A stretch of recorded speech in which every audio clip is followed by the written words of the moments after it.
You're listening to the 3-Point Conversion.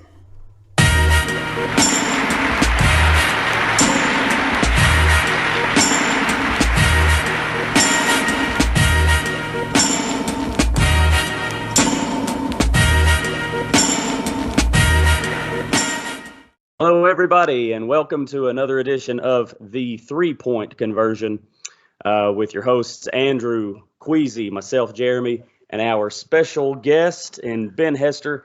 He will be our Detroit Lions analyst as we are today going over the NFC North. I'll be taking the Packers. Queasy's got the Vikings. Andrew, he's got the Bears. And, of course, Ben has the Lions.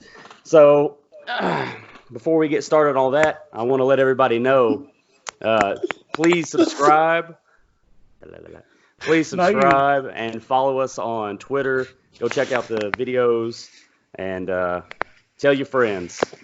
So before we get started, though, we're going to go through some news, any stories that we all have, and we're also going to take us a nice little shot just to get some things going. So Queasy gets 2. Queasy can have 3 if he would like 3. Hold on, let me pour up, cuz I've got mine ready to go. Ben's already had 5, so he should be ready to go. Ben is definitely ready to talk about some Lions. That's for sure. I got mine. All right, you good, Queasy? Yeah. He said, "Yeah." All right, salute. All right, boys, drink up.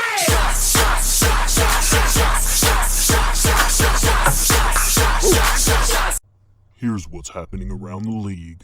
Time for news. Okay, so if you guys have any news or special stories, football related, that you guys want to get to, Andrew, you start us off. Yeah, seeing that the Patriots are interested in Marcus Mariota, there's been a lot of chatter about that. I think for the first time in a long time, it actually seems real that Brady may actually be moving on. I know that the Patriots camp hasn't been in contact with him. So. Yeah, I'm thinking Brady's playing hardball. He's trying to hold out. He's trying to put some pressure on the owners and the Bill Belichick to say, hey, I will move on if you don't bring any weapons here for me, and also to get paid. He's giving discounts to the Patriots for numerous years now, and I think he's trying to get his money before his time is up. That's but true. I think he will stay. I also think he'll stay, but he would not be the first legendary quarterback at the end of his career to go to another team, Joe Montana being one. He went to the Chiefs. Most people don't realize that, think about that. But I just don't see him going anywhere, even if it's not even about money, really. I don't know what the holdup is. Exactly. What do you think, Ben? What do you think? I think he's going to stay there. I think the longer it plays out, it's going to affect the free agent market for the other quarterbacks and other positions. So it's going to affect the draft as well.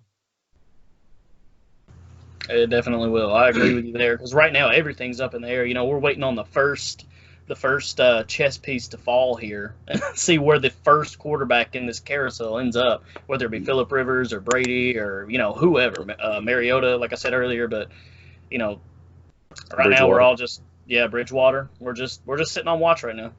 Exactly. Queasy, what you got, buddy? You got any news? I was thinking about Derrick Henry. When I looked up the news, he was expecting to get paid. He mentioned he was expecting to get paid. The floor being Ezekiel Elliott's money. So exactly what I said. Of course, he had a great year last year, but I can't see a team like Tennessee forking out that much money to keep him, especially with the history of running backs right now, and their longevity. But I guess we'll see how it turns out. Yeah. But he set the bar very high. Yeah, the floor, I've been hearing that as well. Everything I've been hearing, they've been dubbing it a king's ransom, because they were calling him old king down there and all that. But that's just a ton of money to be paying any running back, especially for, he was the rushing leader this past season, but that's one season. It's not like he's been blowing the doors off everybody and running everybody over the whole time. He's been very good, but worth that money, I don't know how the Titans can do it. Well, he's got fresh legs. I mean, he hasn't really had his shot. He's been, being the number 2 guy, always being behind somebody else. And when he finally did get his chance this season, dude, he put it up. But to play devil's advocate here, he's also not a spring chicken. It's true.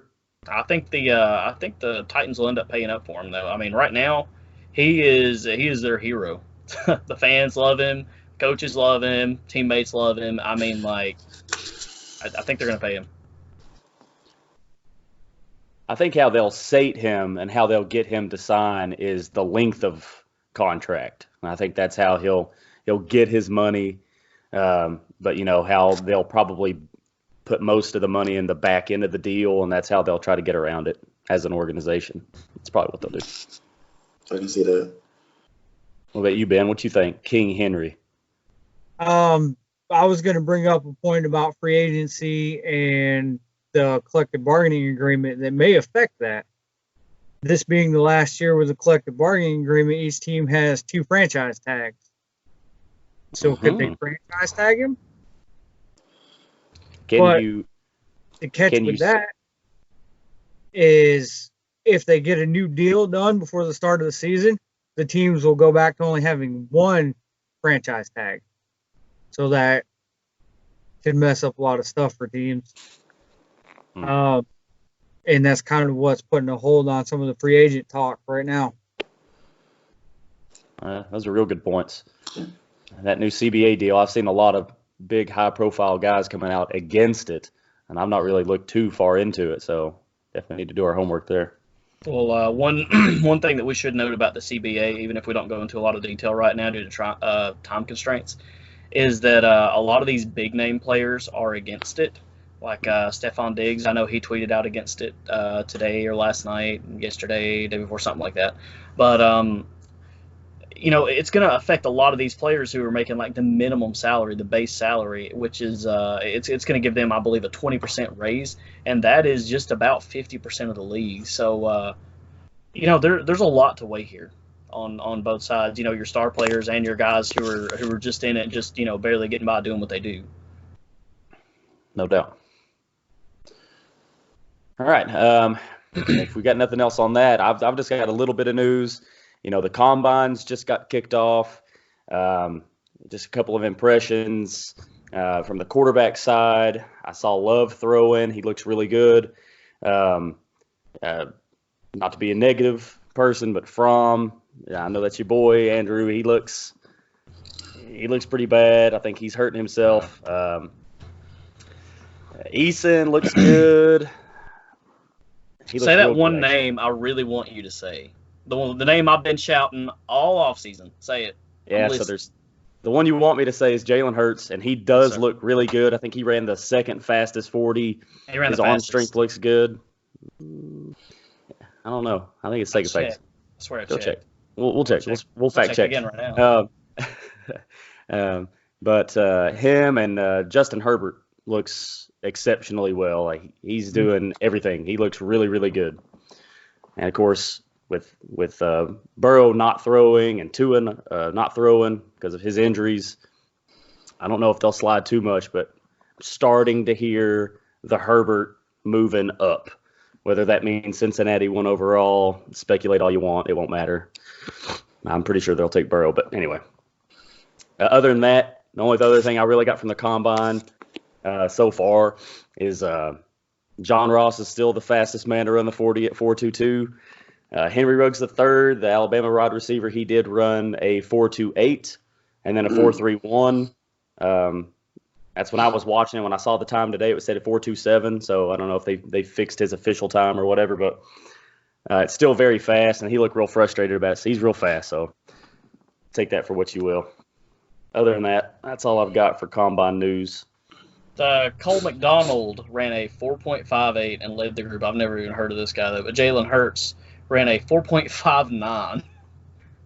So he was what, Andrew? He was second. Okay. He's number 1 in my heart, though. No doubt. Well, Respect he's going Jalen. up the boards.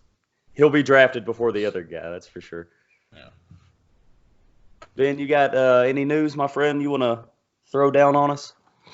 I just wanted to touch on the free agent issue with the new collective bargaining agreement. We already talked about that. Cool.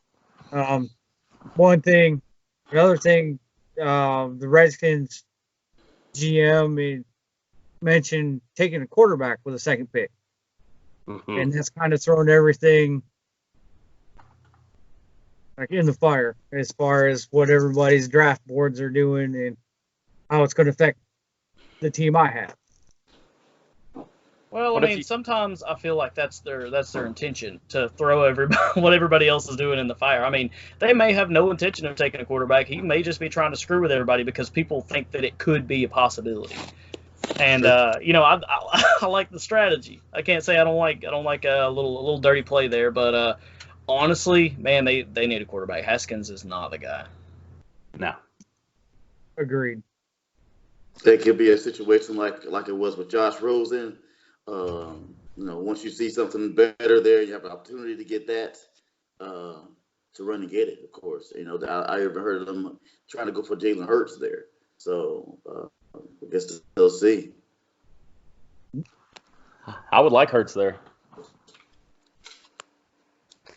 All right, so if we have nothing else, I guess we'll go ahead and jump in. NFC North. So real quick, last year, the Packers finished first overall in the division at 13-3, followed by the Vikings at 10-6, followed by the Bears at 8-8, and then the Lions, the poor lowly Lions, were 3-12. All right, so like I said earlier in the video, I'll have the Packers. Queasy has the Vikings, Andrew has the Bears, and our Lions analyst Ben, he's going to take over for the Lions. So I've got Green Bay, so we'll go over the coaching real quick. Head coach is Matt LaFleur. So as a first year goes, it was his last year was his first year. 13-3. I think all Green Bay fans love this. I think they like Matt LaFleur. It seems like he's got a pretty good relationship going with Aaron Rodgers, a lot better than the McCarthy deal that went down. He's younger. He's about Aaron Rodgers' age, so I think they clicked a little bit better. Time will tell. I know in the offseason they had there were stories coming out of them clashing, but I think that's just them getting to know each other. The offensive coordinator is Nathaniel Hackett. The defensive coordinator is Mike Pettin. So Nathaniel Hackett, I mean, everybody knows that Green Bay went and hired Matt LaFleur for his offense. And all the film study I've done of him and his system, it's actually relatively simple. He likes to, believe it or not, with Aaron Rodgers, he likes to use run-first system to open up a play action. And he uses like the natural picking scheme on the perimeter with his wide receivers. So he'll like to take those receivers, let them cross over and do that little natural pick on the corners, try to get people open. And they'll actually, if you go look, they'll run a lot of the same type of plays from different formations. And, they'll use that little bit of motion just to try to see what the defense is in. And they do it pretty well. Aaron Jones was a pretty good running back last year. I've got his jersey on right now. That's for Andrew, since Aaron Jones is the guy I like a lot. He won me my fantasy championship, one of them, over Andrew. So just to rub that in a little bit, right here, it's that trophy. But yeah, so the offense is what most people think of right now when they think of Green Bay. It's certainly what I think of. But their defense was a little under the radar, really good. They're a little weak, and they got a little exposed against the San Francisco 49ers and that Russian attack like so many others did. The reason they went to the Super Bowl was that Russian attack. Right up the middle with that interior defensive line and linebackers didn't do them any favors.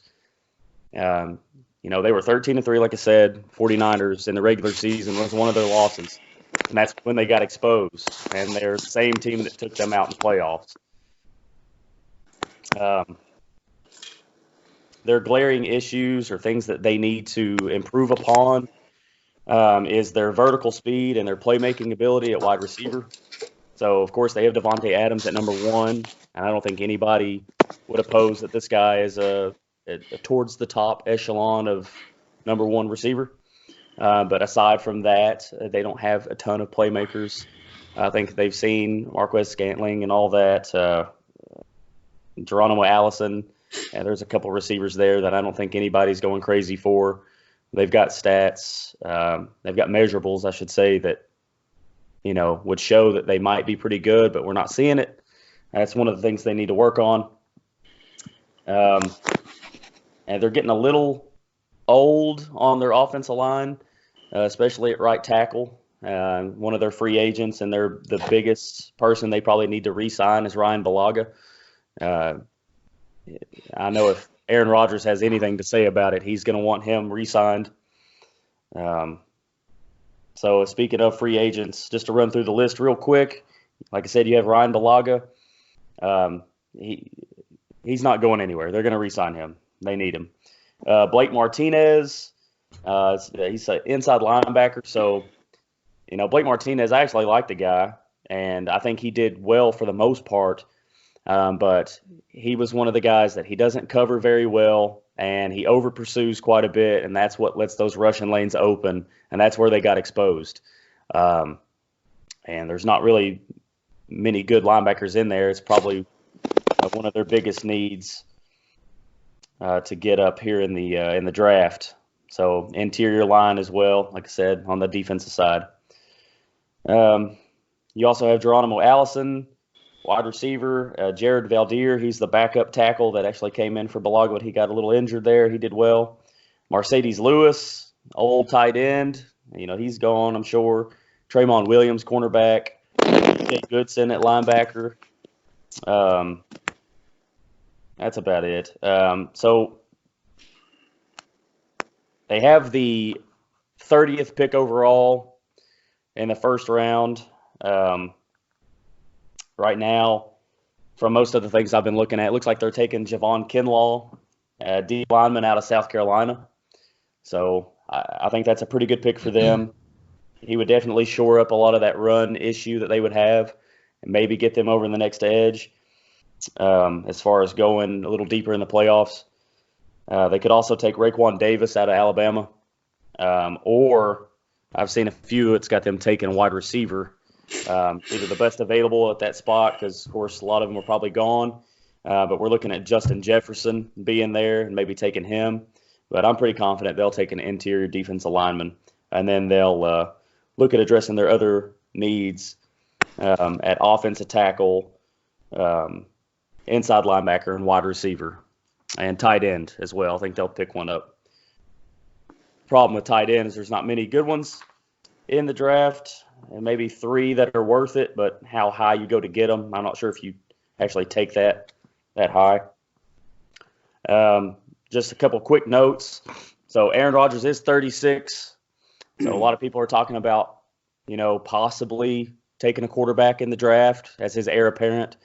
I have seen a few that had a quarterback being taken with that 30th overall pick. I'm not that person. I don't think that that's going to happen.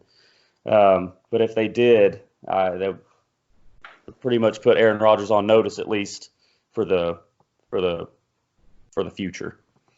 You always hear Aaron Rodgers, real quick, just to finish up, that he's one of the best quarterbacks, ever. That's what most people are always talking about him. He's the greatest. And stat-wise, that's pretty much true. So, fun fact, last year he threw for 4,000 yards, 26 touchdowns. He had a 95.4 quarterback rating. That's kind of a down year for him. His lowest quarterback rating his entire season as a starter was 92.7 in 2015. So that's his floor. And his highest is 122.5 quarterback rating, which he did in 2011. So he's not at his best right now, and he's not been. But his worst is still much better than most quarterbacks in the league. And one note, Jimmy Graham, he's not a free agent, but it looks like they're going to cut him so they can get some more cap space because they only have like $22 million. That'll free up like $8 million, just a little note. And as far as fantasy goes, Aaron Rodgers, of course, he finished in the top 10 at quarterback. Aaron Jones Aaron Jones, my man, he finished number 3 overall. Devontae Adams, their best receiver, finished 26. So you can tell they need some help there because he's talented, but to finish 26 overall is beneath them. Blake Martinez, linebacker for the IDP side, finished 3 overall. So he does make a ton of tackles. He's just a little over aggressive. Adrian Amos, he finished 5th overall. I'm sorry, he finished 19th overall. He's a safety. He was a rookie, so that's a good year for him. Kenny Clark finished 9th overall as defensive tackle. And I'd be remiss if I didn't mention the Smith brothers on that D-line being very, very aggressive guys that can get after the passer. They just got to shore up that run defense, and I think they'll be good for the future. So I know I went a little long, but Andrew, you got anything for me, buddy? Yeah, man, I'll tell you. That Kinlaw, the defensive end out of South Carolina, defensive tackle. I think he's defensive end. That dude, let me tell you, he wreaked havoc on that big Georgia offensive line this season and brought a shocking. It was single-handedly on him a shocking upset to the college football world. I think this guy's ready to come in, and he's ready to start. And I think he absolutely will make a difference on that defensive line. He will help seal up that edge, and he will get at the quarterback. This guy, I mean, if I had to make a comparison, I know I'm on the Bears today, so I'm going to go ahead and say Khalil Mack. He's fast, he's aggressive, he's angry with something to prove. I mean, don't get in this dude's way. Yeah, that's a fantastic draft pick, honestly, if that's the way they go. If he's still there, I mean. Yeah, if he's still there. I mean. To last at pick 30 would be amazing. He's that good. But I mean, there's really not a lot to say about the Packers, man. They've got good stats. They're a very well balanced team. You're right. They use the run to open up the pass, and when they do that, Aaron Rodgers does his thing, and it's beautiful. They should make a Super Bowl run here the next year or two, I believe. They've got all the pieces. It's just the Matt LaFleur offense. You're getting it in, you're getting it clicking, you're working with it. Let it have its time, let it run its course, and I think things will end well for them. Agreed. Queasy, what you got, buddy? Yeah, if I may say, I was surprised to hear that this was a down year for him because, of course, with the new coach, it seemed as if he did really well. So I was very surprised to hear that it was as far as his stat wise was a down year for him. But he seemed real positive. I think they expected the year to be worse because of the new coach. So it could be, even with his age, it still could be trending in the right direction. No doubt. I think as far as like passing yards went, it was okay. I think it was more just the touchdowns, you know what I mean, and the passer rating. He just needs that help. Tight ends were especially a disappointment. Jimmy Graham is not helping that team. No. He does not block. He's a receiving tight end only, and when he's out there, he's not making the big plays when they really need it. And I think that's why you'll see him go, and they'll move to the future, whether that be free agency or more than likely in the draft. What about you, Ben? What you got? And I know you hate the Packers. Got to. I want to see what's going to happen in the second year with the coach, the scheme, the system. Hopefully Rodgers will have his receivers back healthy. No doubt. I hate to see it happen to the Lions, but I think it's the Packers' division to lose. As do I. All right, well, that'll wrap that up. So I believe next we have Queasy covering the Vikings. Yes, sir. I got the Vikings. They went 10-6 last year. Even with a winning record, I think it was a bad season for them. They went on a 2-game losing streak at the very end of the season. I think a lot of people expected them to do a lot better. They had a lot of turmoil during the season. Mid-season, they kind of switched over. So even with that 10-6 winning record, it seems as if that was a bad season for them. Their head coach is Mike Zimmer. He believes in balance, which you definitely seen at the beginning of the year with having Dalvin Cook run the ball a lot, but again switched over to their passing later on with Thielen and Diggs. Gary Kubiak is a good offensive coordinator, works well with Cousins, which they definitely need. Andre Patterson is a defensive coordinator. He ranked 3rd. So that's a good thing. Their defense was always pretty stout.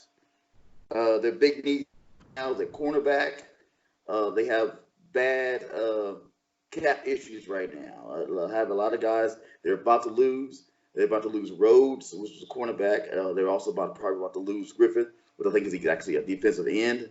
So those are some big name guys, veterans that they're about to lose because of the cap issues right now. So free agency isn't an option, so they probably will draft someone. More than likely, they're going to draft this young man, cornerback out of Utah, Jalen Johnson, cornerback, pretty good. I've seen a couple little stats on him, not much at all. Also, they might get an offensive tackle, Andre Thomas out of Georgia. So we'll see how that goes with them two. They got the 25th pick out of that. So right above the Packers, pretty much. So we'll see how that turns out. Their fantasy value, of course, Thielen is the best.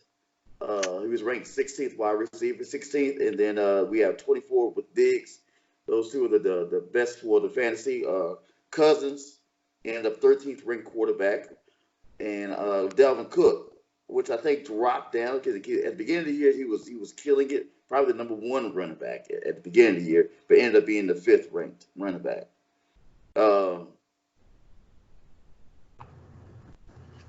They're very fantasy wise. I think they're very good pickups. They're very mediocre. If you want consistency, they will give you that.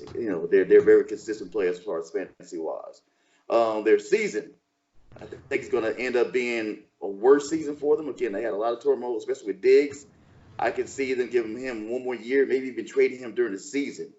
So I can see their record being like 8-8, so a worse season than it was even last year. Eesh. Yeah, because of that Diggs situation and other turmoils they have there. Because I think Dalvin Cook is going to want his touches, so they got to figure out that kind of balance. Because I've seen Cousins flourish once he got a chance to pass. It seems like the team did better, but it's just still trying to figure out that balance for everybody to be happy. Jeremy, you got anything for me? Oh man, yeah. So Khalil Mack, man, you think that is it his contract that is eating up in some of that cap space, and do you think he's worth it for one? We'll start there. Do you think Khalil Mack? I mean, honestly, do you think that he was worth? Yo, dog, I got the Bears. What are you talking about? Oh, I'm sorry. Yeah, that I'm shot sorry. kicking in. Yeah, sorry. I took me a couple extra shots. No, Khalil Mack is not bothering the Vikings cap at all. Yeah, that's my bad. What about the Lions? Does he miss the Lions, Ben? Just little. All right, go ahead, Jay. How about Everson Griffin then? Everson Griffin. You said you think he's going to leave? Not that he's going to leave, but they will cut him. Let me put it that way. So it's not like you have an option because all of their guaranteed money is gone. So they can cut these him and Rhodes with no issues basically. But otherwise, if I'm correct, I think it was like 13 and 15 million respectively. It was pretty high, but they're going to end up probably cutting both of them. As Rhodes it tailed off as far as he's not doing as well as a cornerback, especially worth his money. So I can definitely see him being cut and Griffith. Yeah, I got you. So if you think they're going to do worse, what is it you think? Do you think there's any moves that they can actually make to make them better? What is it you think can make them better? Maybe have a more faith in that coach. It's just he has to get back control of that team. Again, it seemed like they lost focus during the year, and having that turmoil and getting in the media and complaining about, as far as Diggs, complaining about not getting enough catches. And so if he can get back control of that locker room, it could probably make a lot of changes there, get them back focused. Cool, I got you. Andrew, you got anything for me, bro? Not really a question so much as a statement. I think that honestly their best move might be to actually trade Diggs, man. He wasn't happy at the beginning of the season, and it's hard to keep a lot of these guys happy, but Diggs is a very vocal player, and he's one of those guys that can cause a disturbance in your locker room, this and that. Somebody's going to want him for their number one, and he has the talent to be a number one. I think you could get a lot for him. You could possibly free up some cap space, and they're having issues with that. So, I don't know. As far as Diggs goes, man, I'd ship him off. You know, it was probably best for both parties. And Yeah. as far as Dalvin Cook goes and his fantasy value, like, he burned me 2 seasons ago because he could not stay healthy. And I passed him up this season, man. You know, I couldn't do it. He was a player I just couldn't forgive him. And he did well this season. But quit touching that. I see you. But the 2 seasons before that, he had so many issues with health problems and just staying healthy. I just can't trust him personally. Yeah, last year I think he was healthy pretty much all season, and he blew up. But of course, with the running backs, you can never be sure because any year could be their last year in a sense. They're down years, so you just never know. Well, I think he even did get injured at the end of the season, and they went to their backup, and he got injured, and then they ended up with Mike Boone, who won Jeremy that trophy over there. I started him. Put it down. I got you. Sorry. I'll put it down in a minute. But, yeah, I'm done unless Ben's got something, All right, back to our special guest, Big Ben. You got anything for me, bro? Nope. Not for the Vikings. Hey, what about the Bears? Let's talk about some Bears. The Chicago Bears. The Bears. Touted as the best defense coming into this season, lost that title to the Patriots, unfortunately. But we'll get to that in a minute. They finished the season 8-8, as average as you can get. Their head coach is Matt Nagy. This is his third season, going into this season anyway. He led the Bears to 13-3 in the 28 season. They were NFC North champions, and he's been coaching in the NFL for 11 seasons. They hired a new offensive coordinator. They went through and they fired their offensive coordinator, their tight ends coach, and their offensive line coach, and they had a lot of issues offensively this season. And once again, I'll get to that more in a minute. But their offensive coordinator is Bill Lazor. Last served as the Bengals offensive coordinator in 17 and 18. He was I believe, an NFL analyst last season. Their defensive coordinator, Chuck Pagano, was hired by the Bears last season, was the head coach of the Colts from 2012 to 2017. In the offseason, Matt Nagy let their offensive coordinator, offensive line coach, and tight end coach go. Bill Lazor, the new OC, is great with quarterbacks, maximizing potential in quarterbacks such as Nick Foles, Andy Dalton, and Ryan Tannehill when he was with the the Eagles, Bengals, and Daltons. God, can't get that red rocket out of my head. You know what? Can we cut that? I'm going to cut that. No. The Eagles, Bengals, and Dolphins, respectively. Which to get potential out of those quarterbacks, I think that's quite impressive. And I'll get to more on their quarterback situation as I go down the list here. But they also hired Juan Castillo as their new offensive line coach and Clancy Barone as tight end coach. Barone is the first tight end coach in NFL history to have 4 players selected to the Pro Bowl from different teams. So, this guy, what's his name? Their tight end. Got something written down about him here. Trey Burton. I remember hearing his name a couple seasons ago when Nagy got hired for the head coaching job at the Bears, because he came from Kansas City, and everybody was like, oh, look at how they utilize Travis Kelce. Every play, he's right in the middle of it. He's catching a ball. He's throwing a block, something, And so a lot of people were looking to him for fantasy value and were picking him up as what they thought was a sneaky pick. Man, they have had like 0 tight end production. And this guy, Clancy Barone, I think he can fix that. He obviously is a very good tight ends coach, and he's been in the NFL for a long time. And I think if he wanted to move up, he could have by now. But when you're good at something, why change what you do? Why don't fix it if it ain't broke. As far as issues go, the Bears have seemingly made an attempt at fixing their offense. They saw an issue and responded, which you gotta respect that. A lot of teams won't do that, man. They'll let problems go on because your buddy, this and that. The fans will get over it. We got to give you another season, this and that. No, the Bears they cut their arm off and they're gonna see what happens. The Bears will most likely continue with Trubisky at quarterback, and I've seen evidence pointing otherwise. But as far as we know, everything they've said right now, this is what they're going to do.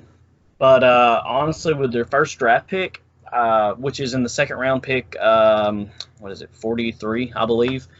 A lot of people have them taking Jacob Eason out of Washington for their new starting quarterback. But man, it seems like everybody's divided 50-50 on this. I don't think Trubisky's a great quarterback or anything, but he's still young, and you could potentially be wasting a draft pick if you've got a quarterback that can be capable. You're wasting a second-round draft pick. Not saying Eason's not a great quarterback, because he is, and I think he would fit well in the system, and he's got a big arm, man. So that might help these receivers out a lot. But, yeah, man, I can't tell you what I really think the Bears are going to do. But Trubisky's stats were similar in 2019 to what they were in 2018, with touchdowns dropping from 24 to 17, but he failed in the big moments. And that's where we're seeing this, Trubisky sucks, Trubisky's garbage, this and that. It's not necessarily from his output, aside from, of course, the touchdowns dropping, but just the fact that he just failed to do what a quarterback needs to do, especially in moments where he needed to make a comeback or when he needed to hold on to the lead, just get that, next first down or whatever. Man, he couldn't do that stuff. The Bears defense wasn't the same as 2018. I'm going to say largely due to injuries.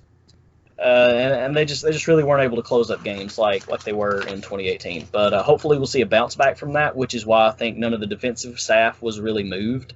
Obviously, Nagy shows a willingness and an ability to, like I said, cut their arm off if he feels it's necessary and bring in a whole new staff. Obviously, he's not putting this one on the staff.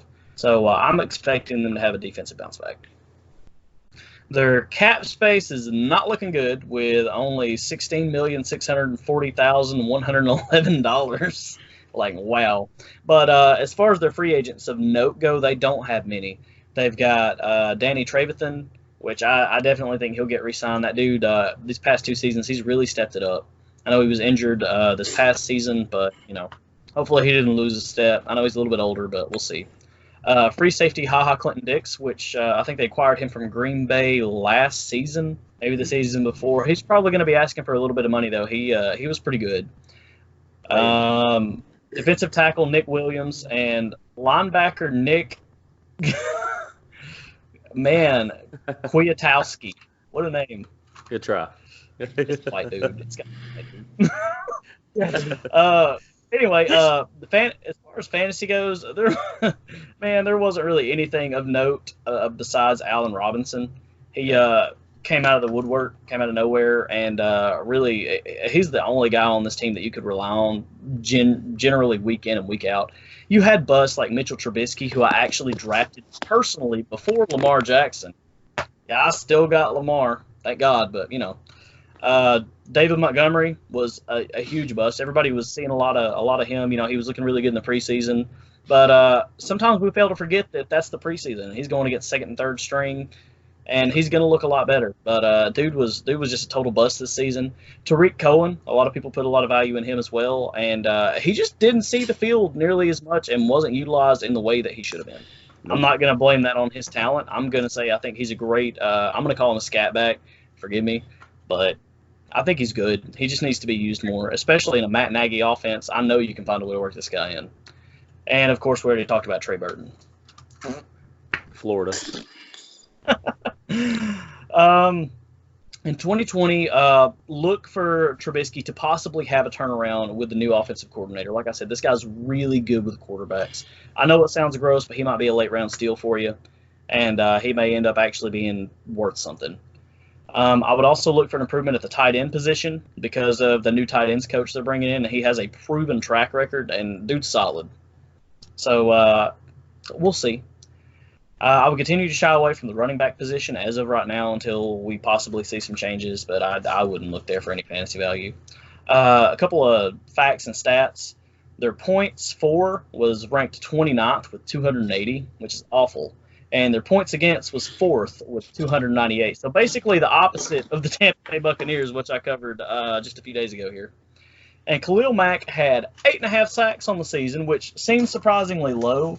But when you really look at it, that guy opened up the field for everybody else to go in and get whatever they needed to get, and quarterbacks were going down left and right. This dude is a terror. He's a nightmare. So IDP format, yeah, take him high. And guys, that's what I've got. Queasy, you got anything? I did, just like all of us, I heard a lot of rumors about trading or bringing in another quarterback for Trubisky, but I think they do need to give him a chance. If they are bringing in the offensive coordinator, I didn't know they were bringing in a new offensive coordinator. So I think they do need to give him a chance, but I did hear a lot of rumors of bringing in another quarterback. So let's see how that turns out, I guess. Yeah, I honestly don't think it's going to happen, but you never know, man. There are a lot of good quarterbacks in this draft. They, with as many as there are, they might could sneak one in. Do you happen to know? I'm sorry. Do you happen to know if Trubisky is still on a rookie contract? I can't remember. He is. His first season, he was drafted in 2017, Okay. and check this, he was selected with the first or second overall pick. It was really high, and these guys passed on Deshaun Watson and Patrick Mahomes. Okay. Yeah. I remember seeing that. Yeah. Yeah. So again, even with the money, I would definitely give him another chance and see how that turns out, because they still got him under a rookie contract, so he's not holding up your cap space. So you can't go wrong. It's a win-win situation for the Bears to stick with him. But the only thing is, the thing that really strikes me as strange is, are the Bears fans and the Bears coaching staff and the Bears management going to be okay with another 8-8 season if you do stick with this quarterback after coming off a NFC North Championship 2 seasons ago, going 11-3? I mean, I don't know, with the same team basically. I don't know. We'll see. I understand. Jeremy, you got anything? Yeah, I got something. So I got the Mitchell Trubisky deal right here. It was $134 million. It said that this year, however, it's just got to be 7.9. I don't know how that's playing out. I didn't read all of it, so it's really not that big a hit for him. But like you said, if I'm a Bears fan sitting here and I hear that, we're going to roll with Mitchell Trubisky again, even with, I don't know if you rejoice because there's a new offensive coordinator or wince because he has to learn a whole new system. I mean, does that really look like it's going to be more than 8 wins? I question it, I don't know. I guess the question I would have for you, having covered them, is what do you think their ceiling is with Trubisky at quarterback and all the moves they've made? What do you think their floor is? I'm not giving them 11-3 again, and I'm also not going to say that there's a good chance they win their division. If their defense stays healthy, they may actually keep them in that fight, and I may be completely wrong. Because, it's easy to forget how good that defense was in 2018 after this past season. I mean, they weren't bad, but they weren't, the Bears' defense. Yeah.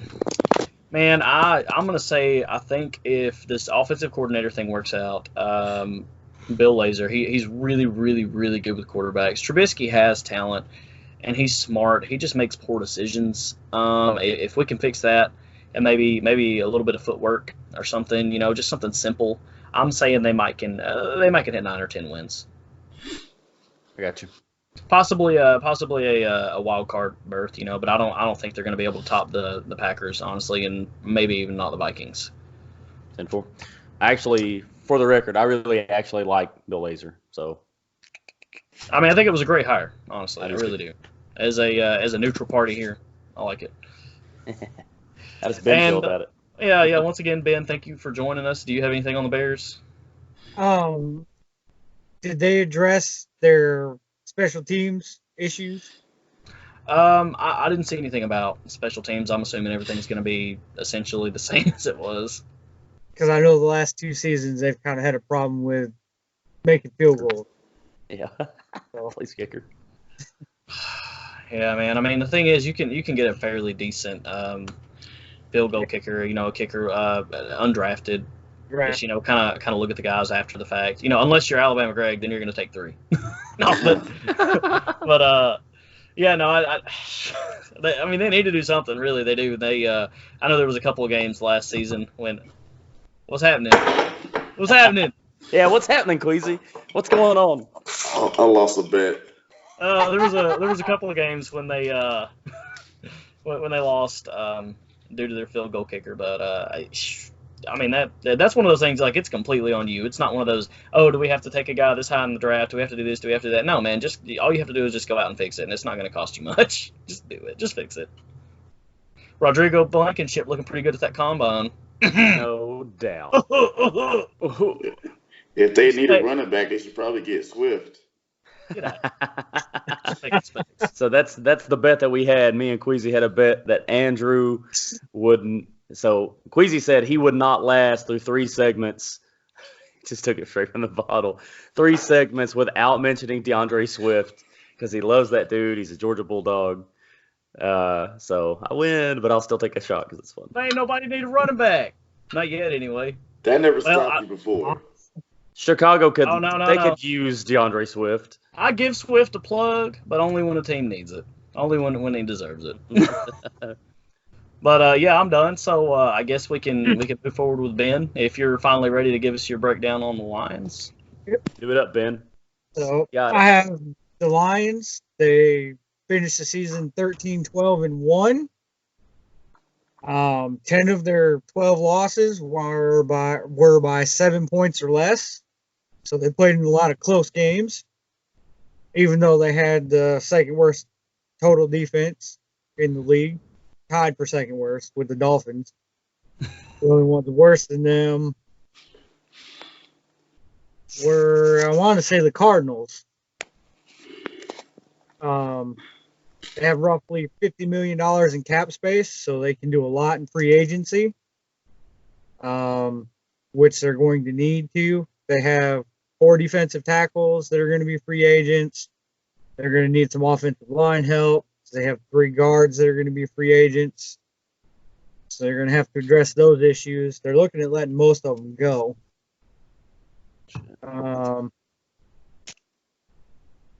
Stafford was hurt. Matt Stafford was hurt. He only played 10 games, so that hurt the offense. They were still 18th overall, playing with the backups. Receivers were hurt. Both their top receivers were hurt. Their tight end got injured. Their running back got injured. Offensive line was not healthy off and on all season. But even with that being said, it was the defense. And that's where they need the most help. They gave up league worst passing yards per game with 285 yards. They had the fewest interceptions in the league with 7. They gave up 33 passing touchdowns. 16 of those were 20 yards or more. So they definitely need help with cornerback and safety. There was 8 coaching changes, and most of those were defense. Defensive coordinator, the most notable one, with Corey Undlin, is a defensive backs coach with the Eagles for the last 4 years. He started coaching with Matt Patricia in New England. So they have some chemistry. They're familiar with each other. He's coached 4-3 schemes, 3-4 schemes. And everything that I've seen has Detroit taking cornerback or defensive tackle or defensive end with the first round pick, which they have the number 3 overall pick, and then they have 1 pick in the next 5 rounds as well. They're talking about trading that pick, trading down, and still getting the quarterback that they want.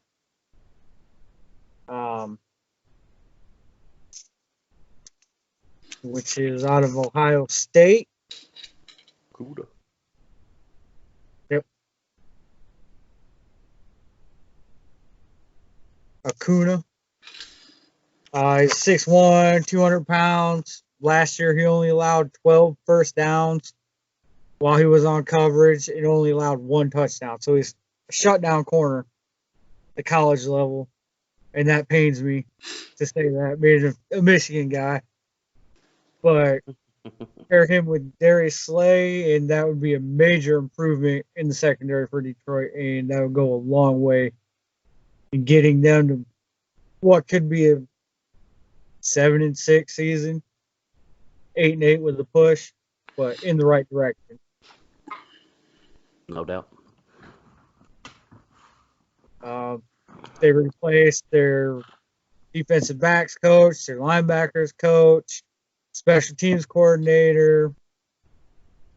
They revamped that side of the ball as far as the coaching staff went so far. So it's going to be a learning curve for everyone, and I hope it works out.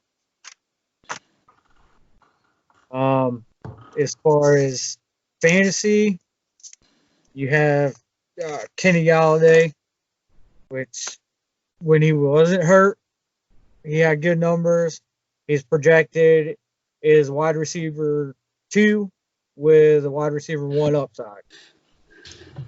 Then you have Marvin Jones. Again, he got hurt, and same with him. He's wide receiver 2 or 3, I believe. And then you have a second-year tight end, T.J. Hawkinson. Detroit's expecting big things from him. If he can stay healthy, of course, like everybody else. But he had 59 targets for almost 400 yards. So it wasn't bad for a rookie tight end.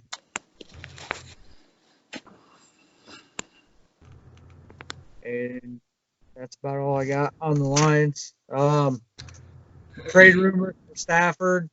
There's nobody out there that will give him the same production, same quality quarterback, same leadership. They shut that down pretty quick. Well, let me ask you a question on that real fast. In comparison to the other potential free agents in the league and the other potential guys who could be moving around, where would you put Stafford on that list? What kind of comparison would you have? Well, with Breeze going back to New Orleans, nobody knows what Brady's doing. Tom Brady, he's not going to Detroit. I'd put money on that. No. So that leaves Jameis Winston, Ryan Tannehill, and Marcus Mariota as the next in line free agent quarterbacks. And Jameis Winston, he led the league in passing yards last year. He also had 30 interceptions. So I think that would be a step back for them. And I personally think the Titans are going to franchise tag Tannehill and keep him there. Yeah, they probably will. Yeah, and I mean, if there's one way to make the Lions worse, it's going to be to bring in Jameis Winston. Yeah. Yeah, pair that real bad defense with a lot of interceptions. Bringing in a free quarterback or drafting one will be a step backwards for Detroit this year, and they can't afford to do that. Do you think maybe they could find value in a guy in a late round since there are so many quarterbacks on the board this year? I mean, I think that might be a potential thing, and I think Stafford would be a good guy to teach a new quarterback coming in. He seems like he's a genuinely nice guy. He's a tough quarterback with a big arm. They might could find a guy third, fourth round possibly to slip in there. Yes, they've even talked about using their first round pick to draft a quarterback. Nah, I'm not buying that. I'm just really not. The only way they would do that is if they really, really like a guy. That's the only way they take that dude that high. But yeah, you can find a quarterback. Jalen Hurts, they could trade up because of the amount of picks they have. They could trade back into the first round, or they have the third or fourth pick in the second round. They could even go a little higher and get a quarterback if it's sitting there, if the right one's sitting there. But everything I've seen, they're not looking for a quarterback. It's defensive line. Let me ask this, Ben. Do you know how many years is left still on Stafford's contract? No, I do not. I do know he No. just signed that huge contract in No. 2017. Okay. And usually those are going to be like a 4-year contract, something like that. 4 or 5, so that'd mean 1 or 2 seasons left. I know Stafford started 136 straight games for Detroit. That was the 6th longest starting streak all time in the NFL. Definitely really durable. Because that last year when he got injured was in a sense a shock to hear. And even when I heard he was injured, I wasn't expecting for the rest of the season, like it kind of like No. what it was. But Can stay off the field. yeah. Yeah, he's that kind of guy. He puts it all out there for the team, and you really got to appreciate that. Exactly. So Stafford signed a 5-year deal worth $135 million in 2017. So he still has 2 years left on his contract. And probably that last year is optional, or that last year he still has nothing guaranteed. So almost technically 1 more year, if you see what I mean. Right. Mhm. Now I know that this year he is the highest salary cap hit on the Lions with $21.3 million. If they were to like straight cut him, which will never happen, it would cost them $32 million. That's why it would never happen. Now, but if they were to trade him, that would free up that $21.3 million. And if they were to trade him, I'm assuming if that were to happen, which I don't think it will. If it were to happen, it would be for picks, and they would probably either get a quarterback to kind of put at the helm for the time being and draft somebody. You know what I mean? If they were to take somebody up at the top, like I said, if they really loved someone, they would have their pick of whoever. And if they were to take Burrow, if he were to drop, or if they were to take Herbert, I mean, that would be the story of the draft for the first round. I do know Detroit's shopping Darius Slay. The GM's flat out said he's taking phone calls. Could be a pick player swap or just swapping for picks. I know they like the cornerback from Carolina,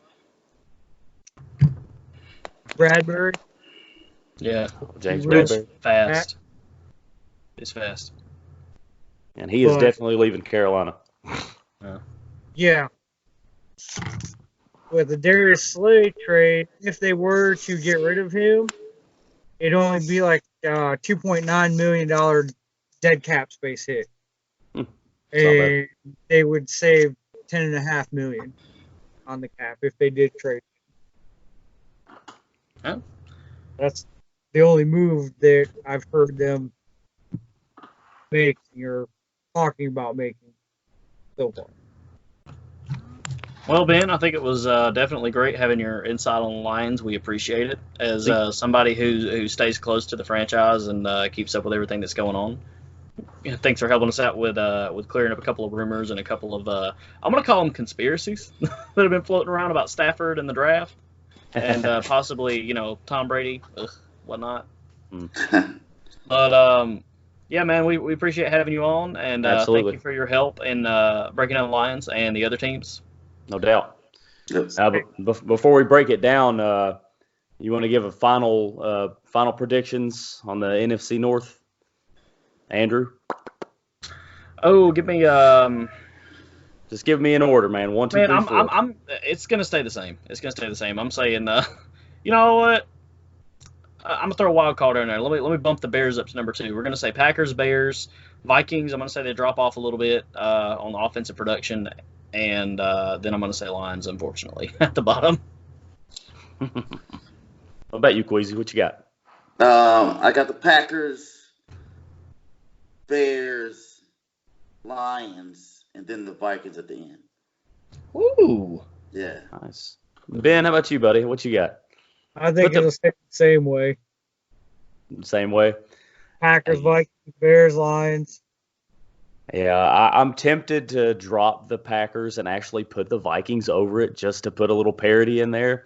but I think it'll be about the same. I think it'll be a down year for the whole conference, pretty much. I think the Packers will take a slide, just a small step backwards. Vikings will be closer at their heels, and everything else will about stay the same. Until Detroit gets that defense under wraps, they'll still be at the bottom. Exactly. All right, so if we've got nothing else, just make sure you go and subscribe. Follow us on Twitter and spread the good word. Tell all your friends. We're trying to get out there, and hit us with any kind of criticisms you have. Make it constructive, please, and just let us know what you think. We're open to suggestions, and hope you guys enjoyed the show. Hey, Ben, we got a little thing here, buddy. Go for 3. Go for 3, baby. Go for 3. Go for 3. Go for 3. Go for 3. Yeah, there we go. Make sure to follow the 3-Point Conversion host on Twitter. Blue at Rastalion1131, Jeremy at Checkerboard J, Andrew at Jedi Quarterback.